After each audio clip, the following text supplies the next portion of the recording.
आपने M S Excel में किस तरह से काम शुरू करना है। अगर आप एम एस एक्सेल के बारे में बिल्कुल भी नहीं जानते और कभी आपने एम एस एक्सेल ओपन भी नहीं किया तो बिल्कुल हम इसे बिगनर लेवल से स्टार्ट करेंगे और एडवांस लेवल तक लेके जाएंगे, वो भी चंद एक लेक्चर्स में, यानी 3 से 4 लेक्चर के अंदर मैंने आपको एक्सेल कंप्लीट करवा देना है। तो लेक्चर स्टार्ट करने से पहले अगर आप मेरे चैनल पे नए हैं तो मेरे चैनल को सब्सक्राइब कर लें और बेल के आइकन पे क्लिक करें ताकि मेरी आने वाली जितनी भी वीडियोज़ हैं उनकी नोटिफिकेशन आप तक बआसानी पहुँच सके। अगर वीडियो अच्छी लगे तो इसे लाइक ज़रूर कर दीजिए। स्टार्ट करते हैं आज का लेक्चर। सबसे पहले हम बात करेंगे एम एस एक्सेल को ओपन करने के बारे में कि एम एस एक्सेल को ओपन आपने किस तरह से करना है। तो ये एम एस एक्सेल 2016 का वर्जन है। इसको ओपन करने के कई तरीकाकार हैं। अगर आपके पास ये इंस्टॉल है तो ये नीचे टास्क बार में भी आपको नज़र आ जाएगा, यहाँ पे क्लिक करके भी आप इसको ओपन कर सकते हैं। अगर ये यहाँ से ओपन नहीं हो रहा तो आपने यहाँ पे विंडो के बटन पे आप क्लिक करेंगे और उसके बाद आपने सर्च पे क्लिक करना है और यहाँ पे आप टाइप करेंगे एक्सेल, और जैसे में एक्सेल टाइप करेंगे तो आप यहाँ से क्लिक करके भी इसको ओपन कर सकते हैं। और उसके अलावा एक और तरीकाकार भी है, आपने कीबोर्ड से विंडो और उसके बाद आर का बटन प्रेस करेंगे, यहाँ पे रन का बॉक्स ओपन हो जाएगा। आपने सिर्फ यहाँ पे एक्सेल टाइप करना है और एंटर प्रेस करेंगे, एक्सेल तभी ओपन हो जाएगा। तो इस तरह से आप एक्सेल को ईजिली ओपन कर सकते हैं।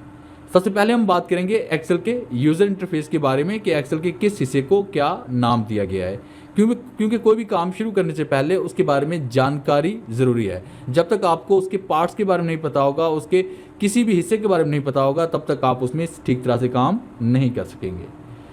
तो यूज़र इंटरफेस में हम पढ़ेंगे। सबसे पहले हम बात करेंगे इसमें कंट्रोल बटन के बारे में। ये जो आपको यहाँ पे ये बटन नज़र आ रहे हैं जैसे मिनिमाइज, रिस्टोर और क्लोज, इन्हें कहते हैं कंट्रोल बटन्स। और आपको ये ग्रीन कलर की जो यहाँ पे ये बार नज़र आ रही है इसे कहते हैं टाइटल बार, जहाँ पे आपकी फाइल का नेम और आपके प्रोग्राम का नेम नज़र आता है। उसके बाद हम बात करेंगे इसमें क्विक एक्सेस टूल बार के बारे में। यहाँ पे आपकी वो सारी कमांड्स मौजूद होती हैं या आप इसको ऐड कर सकते हैं जो आप मोस्टली अपनी एक्सेल में आप इस्तेमाल करना चाहते हैं या चाहेंगे। उसके बाद इसे कहते हैं फाइल बटन, और ये आपके पास टैब्स हैं जैसे home tab, insert tab, page layout tab, formula tab, data review and view tab. तो इन्हें टैब्स कहते हैं। जब भी आप किसी टैब पे क्लिक करते हो तो इसका पूरा एक रिबन ओपन हो जाता है। ये पूरी पट्टी जो आपको नज़र आ रही है, जैसे हम होम टैब पे क्लिक करते हैं तो इसकी पूरी पट्टी आपको नज़र आ रही है, इसे रिबन कहते हैं। फिर इंसर्ट टैब पे क्लिक किया तो ये इंसर्ट टैब का रिबन है हमारे पास, और ये पेलेआउट टैब का रिबन है हमारे पास। जब भी आप किसी भी रिबन को ओपन करते हैं तो वहाँ पे आपको मुख्तलिफ किस्म की आपको कमांड्स नज़र आती हैं, और ये कमांड ग्रुप की शक्ल में डिवाइड की होती हैं। जैसे कि यहाँ पे क्लिपबोर्ड का ग्रुप है, फाउंड का ग्रुप है, अलाइनमेंट का ग्रुप है, नंबर्स का ग्रुप है, स्टाइल्स का ग्रुप है, सेल्स का ग्रुप है एंड एडिटिंग का ग्रुप है। उसके बाद इसे कहते हैं फार्मूला बार, जहाँ पे आपने फार्मूला राइट करना होता है, और ये आपके पास फंक्शंस हैं यहाँ पे। और उसके बाद इसे कहते हैं सेल एड्रेस, कि यहाँ पे आपका सेल एड्रेस होता है, जिस सेल में आप जाना चाहते हैं उस सेल का नंबर आप टाइप करेंगे तो सेल एड्रेस में आप जा सकते हैं। फिर उसके बाद इसे कहते हैं यहाँ पे वर्कशीट। ये आपके पास वर्कशीट है, और एक वर्कशीट आपकी कॉलम, रोज़ और सेल पे मुश्तमिल होती है। जैसे यहाँ पे आपको नज़र आ रहे हैं ए, बी, सी, ये हमारे पास कॉलम्स हैं, और 1, 2, 3 ये हमारे पास यहाँ पे रोज़ हैं। जब भी आप किसी भी एक खाने में क्लिक करेंगे तो ये सेल कहलाता है। फिर इसको ऐसे कहते हैं स्क्रॉल बार, पेज को अप डाउन लाने के लिए होता है, और पेज को लेफ्ट राइट करने के लिए आप यहाँ पे स्क्रॉल बार का यूज़ करते हैं। और इसे कहते हैं स्टेटस बार, जहाँ पे ये रेडी लिखा हुआ है, और उसके बाद आपके लेआउट्स हैं और जूम है।